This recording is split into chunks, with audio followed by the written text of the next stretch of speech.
Et les liquidations dans le secteur de l'habillement sont légion. Tout a commencé avec celle de Camaïeu cet automne. Plusieurs marques peinent à trouver leur positionnement sur le marché.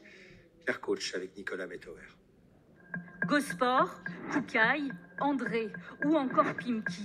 Si la situation financière de ces enseignes a été fortement fragilisée par le Covid et l'inflation, c'est en grande partie parce qu'elles ont raté le virage du numérique, selon le président de la Fédération du prêt-à-porter féminin. Elles ont loupé plusieurs coches. Le premier coche, c'est celui du travail de la communauté.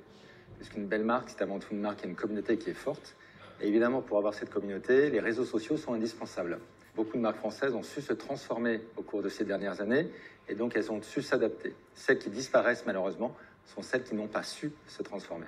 Ces commerces restés dans le schéma traditionnel ont vu leurs ventes fortement chuter, contrairement à leurs concurrents de vêtements à bas prix, très présents sur Internet comme Zara, H&M, Asos ou Shein. Les ventes en boutique ont baissé de 17% depuis 2019, quand celles en ligne ont grimpé de 78%. Mais le budget global de l'habillement diminue d'un peu plus de 6%. En cause, le sentiment de surconsommation, selon cet économiste. Ce qu'on est en train de vivre aujourd'hui, on l'a vécu. En 2007-2008, on a eu une poussée du cours des matières premières très violente, mais tous azimuts, pour un tas de raisons qu'on a oubliées aujourd'hui. Puis 2008, on est encore dans la poussée du numérique. On a besoin d'acheter un smartphone, on veut s'abonner à Internet, un écran plat pour la télévision, etc. Enfin, il y a d'autres sollicitations qui aujourd'hui sont un petit peu calmées parce que ça y est, on est équipés. Et donc, il faut faire des arbitrages.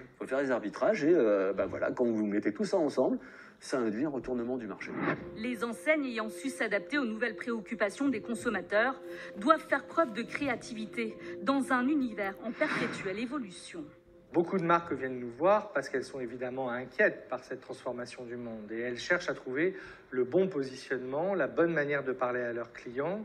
Il faut savoir travailler son offre, son merchandising, avec une pyramide de prix vraiment bien contrôlée, des prix accessibles dans un premier temps, des produits plus pointus et évidemment un peu plus chers dans un deuxième temps, des produits surtout dans l'air du temps, des produits qui peuvent être portés par des influenceurs, qui donnent envie aux femmes et aux hommes de montrer aussi qu'ils ont compris la modernité et qu'ils peuvent être très heureux dans leurs vêtements.